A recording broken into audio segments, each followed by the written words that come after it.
No thoughts, no emotions. Just wanna quit tennis right now, but we'll see. We'll see in a few days. Hopefully I'll get back on track mentally. Nike has got everybody and their auntie in this kit. But for good reason. Listen, I was not familiar with your game, Nike. This is why I think being a hater works, because for so long we've been complaining about how ugly Nike's kits are, and they finally decided to lock in. Now don't even get me started on Miss Naomi. She deserves her own video for this beautiful look. But all this to say, I can give credit where credit is due. Nike, great job. Do it again. Imagine becoming the best tennis player on earth, collecting trophies like their supermarket loyalty points, and then discovering a pink outfit worn by someone ranked below you is causing a bigger shopping frenzy than your own brand deal. That is exactly the bizarre situation that has tennis fans grabbing popcorn. Somewhere between sold-out merchandise, confused sponsors, and a very frustrated Arena Sabalenka, a simple pink kit turned into one of the strangest power struggles tennis has seen in years. And the thing I like about Alex Eala is the growth there. Because I think sometimes people think she was born in Miami. You know what I mean? Like, she just showed up in Miami and then that was it. No. I remember watching Alex Eala last year at the US Open where she didn't make it through qualifying and it was super devastating. She's been at this for a while, and each year she becomes better and better. For years, professional tennis operated under a simple assumption that seemed almost impossible to challenge. Win the biggest trophies, reach the top of the rankings, and the commercial world would naturally arrange itself around you. She has that kind of pit bull, like Sibylkova was a little bit like that to me as well. Obviously, one of the storylines last week was Alex Eala and the massive crowds that she was bringing to Dubai. I think it was perhaps maybe more notable there because that's not a tournament that is typically packed. The Filipino fans had come to watch their player. And I'm wondering if you can tell us, in terms of her actual tennis, what is it that she does so well? Well, there's a lot of things that she does really well. And I think there's a lot of things that make her opponents feel very uncomfortable. Success on the court was supposed to unlock everything else. Sponsors would build campaigns around your image. Brands would create products in your honor. And companies would compete for the chance to associate themselves with the best player in the world. Oh, I want to go watch Alex Eala play. Like, oh my gosh, I want to watch. My mom's Filipino, so she's crazy about Alex. Did you say that she wanted to make her a Filipino dish and then like meet her mom or something too? Yeah, Alex's mom. Yeah. My mom went to US Open last year and she was just, Alex was obviously huge then. And she was like, oh my gosh, I want to see Alex. Maybe I'll get a picture with her. But I also want a picture with Jenny. I want a picture with everyone. And I was like, okay, mom, let's take it one at a time. Then a strange situation unfolded inside Nike's tennis division. And suddenly, that old assumption no longer looked quite as reliable. Arena Sabalenka entered 2026 as the most dominant force in women's tennis. When you try and describe this run she had in Miami, you have to look back at her past record. She never made it past qualifying at a Grand Slam. Not once. She hadn't won back-to-back matches. She hadn't won back-to-back matches at the ITF level, because that's where she was. So you get all of that. And then to come into Miami, she beat Katie Volynets. She owned multiple Grand Slam trophies, occupied the #1 ranking, and carried the kind of intimidating presence that could make opponents look defeated before the warm-up even ended. On paper, she represented exactly the type of athlete every global sports company dreams about. Yet, while Sabalenka was publicly expressing frustration with her apparel situation, a young player from the Philippines was quietly becoming one of Nike's most fascinating success stories. The contrast between those two realities eventually created one of the most intriguing business stories in modern tennis. The irony was impossible to ignore. Late in 2025, Sabalenka appeared on camera discussing her relationship with Nike and openly hinted that she wanted the company to do more for her. Her comments were not particularly aggressive, but they carried the unmistakable tone of someone who felt overlooked despite standing at the top of the sport. She was not asking for anything outrageous. At nearly the same moment, thousands of miles away in Oregon, Nike was giving another athlete an experience that looked remarkably different. Alex Eala, still only 20 years old and ranked well below Sabalenka, received an invitation to Nike's headquarters in Beaverton. During her visit, she worked directly with designers on a special collection inspired by the sampaguita, the national flower of the Philippines. The project was deeply personal, culturally specific, and unmistakably customized. Nike was not simply providing Eala with tournament outfits. The company was helping tell her story. Could you speak a little bit about your friendship with Alexandra Eala and how important is it to have good friends on tour given the busy schedule? I mean, Alex is a really nice girl. I've known her for a really, really long time, but I feel like we kind of started getting more closer once we were both on the tour. I think it's really important sometimes to find a little joy in we're all on the road for so long, and these are the years where we're kind of finishing high school or going into university, and usually like at this age I feel like you might have like. At the time, many observers treated the announcement as a pleasant marketing initiative.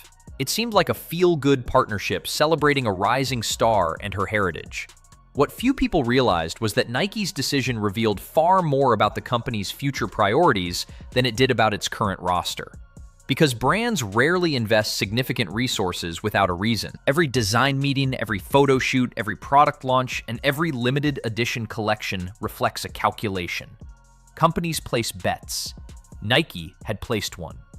As the months passed, the difference between those two relationships became increasingly visible. Sabalenka continued winning matches and collecting ranking points. The expectation surrounding a world #1's tournament wardrobe is fairly straightforward. Fans assume the outfit has been designed specifically for that player, and that the athlete will unveil it first on one of tennis's biggest stages. Instead, something unexpected happened.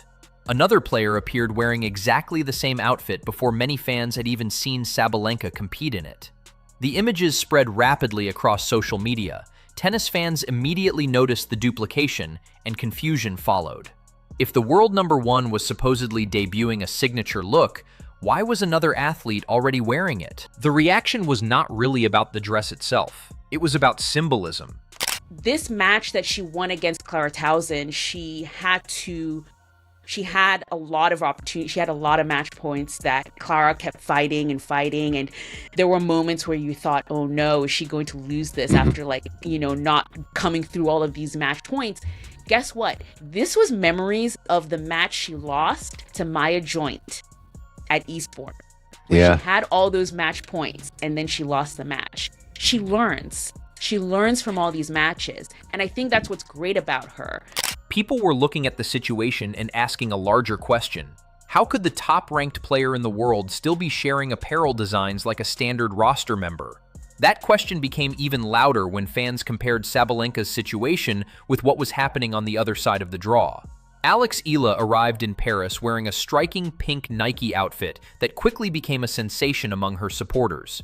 Photographs circulated everywhere. Fan accounts reposted the images. Social media engagement exploded. The visual appeal certainly helped, but something deeper was happening beneath the surface. The pink outfit had become connected to a broader narrative. It represented Nike's investment in Eala. Fans rushed online, inventory vanished, and resale listings appeared shortly afterward. The speed of the sellout became a story all by itself. For Nike executives, those numbers likely mattered far more than any ranking list. Athletes are evaluated differently inside corporate boardrooms than they are inside locker rooms. Tennis rankings measure victories, businesses measure demand. Those measurements occasionally overlap, but they are not always identical. A player can dominate tournaments without becoming a commercial phenomenon. A player can also become a marketing powerhouse before reaching the very top of the rankings. That distinction sits at the center of this entire story. That she can't control is that she's a left-handed. There's always something about playing a left-hander that you get pulled out of the court a little bit differently. Her forehand is really good, but I think her backhand is better. Her backhand is a little bit more of an aggressive shot. The combination of her aggressive baseline shots with her backhand and then the ability to hit a heavier spin and make your opponents to kind of step back a little bit behind the baseline, being able to make the angle with her forehand and open up the court a lot of times to her opponent's backhand is something that a lot of players have a really hard time dealing. While Sabalenka was publicly hoping for greater recognition from her sponsor, Eala was generating the kind of consumer response that marketing departments dream about. The situation became even more fascinating when details regarding sponsorship structures began emerging. Industry reporting suggested that Sabalenka's agreement with Nike lacked several provisions commonly associated with elite superstar contracts. She reportedly did not possess exclusive control over apparel releases. She reportedly lacked certain merchandising protections. She reportedly did not enjoy the type of commercial arrangement that previous global icons had negotiated during earlier eras. Those details may sound technical, but they help explain why this story became so significant. That creates unusual situations where athletic status and commercial status drift apart. Sabalenka appeared to be experiencing exactly that phenomenon. The comparison with previous generations only intensified the discussion. Historically, some of tennis's biggest stars secured extraordinary levels of protection regarding apparel launches and product distribution. Their outfits remained closely associated with their personal brands. Their debuts felt exclusive. Their sponsorship arrangements reflected their superstar status. Obviously, when she knew Alex was playing at Indian Wells, she's like, I'm going to make her pancit, which is a famous noodle dish in the Philippines, and then lumpia, which is like these egg rolls. And I told Alex about it, and she's like, oh my gosh, I would love that. And if I tell my mom that, my mom will probably make like 3 big like bowls of noodles. So I don't know if I should give it to Alex, but yeah, they just go balls to the wall with that stuff. So yeah, it's fun to have them. Sabalenka, despite being the best player in the world, seemed caught somewhere between ordinary endorsement structures and true signature athlete treatment. Meanwhile, Eala's partnership appeared to be moving in the opposite direction. Nike was increasingly positioning her as more than just another player on its roster. The company seemed to view her as a gateway to something larger. To understand why, it helps to look beyond tennis. The Philippines possesses one of the most passionate sporting populations on Earth. The global Filipino diaspora stretches across continents. Representation matters enormously in markets that have historically seen limited visibility on major international sports platforms. When Eala appeared on Nike products, many fans saw more than apparel. They saw recognition. They saw a reflection of themselves. As a result, Eala's success represented something larger than a single clothing launch. It represented access to an audience with enormous enthusiasm and long-term growth potential. While all of this unfolded, Sabalenka faced a far more difficult reality on the court. At Roland Garros, she entered the tournament carrying the expectations that naturally accompany a defending champion and world number 1. For much of her quarterfinal match, everything appeared manageable. Then, momentum shifted. The match slipped away. The collapse stunned spectators. Afterward, Sabalenka delivered one of the most emotional press conferences of her career. Her comments revealed a player carrying significant mental and emotional strain. The image was striking. At this point, you're like, give her the title. She already won by beating those 2 players. And then she goes, Madison Keys and Iga Swiatek? Insane. She wasn't winning matches. She has not been in the main draw of a Grand Slam. And she does this. And then gives Pegula a run for her money. Pegula was so frustrated during that match. You could almost see her thinking, wait, so this girl's gonna beat me right now? Like, what? I feel like that was Pegula's attitude the whole match. One of the sport's most powerful competitors sat before reporters discussing how overwhelmed she felt. At nearly the same moment, Eala was becoming one of the tournament's most talked about stories. The timing amplified every comparison. Whether fair or unfair, people began connecting events that may not have been directly related. The public saw a frustrated world number 1 struggling with sponsorship concerns and competitive disappointment. They also saw a rapidly ascending young player enjoying a wave of momentum both on and off the court. Narratives practically write themselves under those circumstances. Audience engagement matters. Cultural relevance matters. Market expansion matters. Consumer behavior matters. The athlete who generates the strongest emotional connection can become extraordinarily valuable regardless of ranking position. Nike's broader roster decisions illustrate this reality. Several prominent women's players have either left Nike or chosen alternative sponsorship paths in recent years. The marketplace has become more competitive. Athletes have more options. But I have to say, the majority of those people probably were at Alexandra Eala's match. Oh, yep, the for queen of the Philippines. Yep, for sure. They a lot were of people just there. if you looked at the video, okay, so they put her on a smaller outside court. Yeah. Well, they weren't thinking, obviously, at Grand Slams, the ITF supervisor, the WTA and the ATP supervisors are in on who gets what. Brands have become increasingly selective regarding where they allocate resources. Against that backdrop, every sponsorship decision carries strategic significance. When Nike invested heavily in Eala, the company was not making a sentimental choice. It was making a business decision. Executives likely saw opportunity. They likely saw growth. They likely saw a chance to strengthen relationships with emerging markets that could shape the future of global sports consumption. The remarkable speed of Eala's collection sellout only reinforced that belief. For corporate decision-makers, demand provides validation. Numbers tell stories. And the numbers surrounding Eala's collection told a very compelling story. She continues to possess enormous leverage simply because elite performers are rare. The question is not whether Sabalenka has value. The question is whether Nike's vision for that value aligns with her own expectations. Reports suggest that her sponsorship agreement reaches an important stage in the near future. That reality transforms every apparel decision into a clue. Every outfit launch becomes a signal. Every product release becomes part of a negotiation happening largely behind closed doors. Observers will scrutinize future tournament appearances for evidence of changing priorities. If Nike introduces more customized designs, people will interpret that as progress. If nothing changes, speculation will continue. Alexandra, so many emotions right now. First of all, no one wants to have to play against an injured player. I am sure your heart is breaking for Coco right now. Yes. First and foremost, I want to say Happy Women's Day, everybody.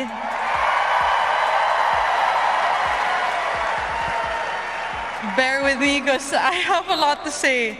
I want to say thank you to all the incredible women who have paved the way. That is why the story remains so compelling. It exists at the intersection of sports, business, branding, and human ambition. Sabalenka wants recognition consistent with her achievements. Nike wants outcomes consistent with its strategy. Eala has become an unexpected figure at the center of that conversation. The fascinating part is that none of this diminishes what either athlete has accomplished. Sabalenka earned her ranking through extraordinary performances against the best players in the world. Eala earned attention by building a connection with fans that transcends traditional tennis metrics. Both accomplishments matter. Then there is the scoreboard inside corporate headquarters, where engagement, visibility, and consumer demand shape investment decisions. Sometimes the same athlete wins both contests. Sometimes different athletes lead different categories. In 2026, those two scoreboards produced very different results. Sabalenka stood at the summit of women's tennis. Eala captured one of the most valuable commodities in modern sports marketing: attention. And as the tennis world continues watching future tournaments unfold, the outcome of this unusual rivalry between ranking power and commercial power may ultimately reveal more about the future of professional sports than any single match ever could. But, you know, of course, with what we do, we're always traveling. We're very isolated a lot of time. So if you're able to kind of find someone like her who's she's so charismatic and she's so kind. So sometimes it's grabbing like a little dip. And they go off seeds, they go off fan favorites. Well, they underestimated Alexandra Eala and all of Philippines that live in Australia because they all showed up to watch her play on a side court, Oogie. It was so cool, and she did so well. She won the first set 6-0 against Alicia Park. What makes the next chapter especially intriguing is that neither side can afford to ignore the other. Nike cannot simply overlook a player who continues to collect major titles and occupy the most visible position in the sport, while Sabalenka cannot ignore the reality that modern sponsorships are increasingly driven by consumer behavior rather than trophy counts alone. The relationship has reached a point where both parties understand that the current arrangement may no longer reflect the athlete's status, yet neither side appears eager to make a dramatic move before exhausting every possible solution. What began as a promising partnership has evolved into a case study of how brands identify future stars long before rankings fully catch up. That is why the coming months will be watched so closely across the tennis world. The next apparel launch, the next contract update, and the next major tournament appearance could reveal whether Nike intends to elevate Sabalenka's commercial standing or continue prioritizing the growth markets that Eala represents.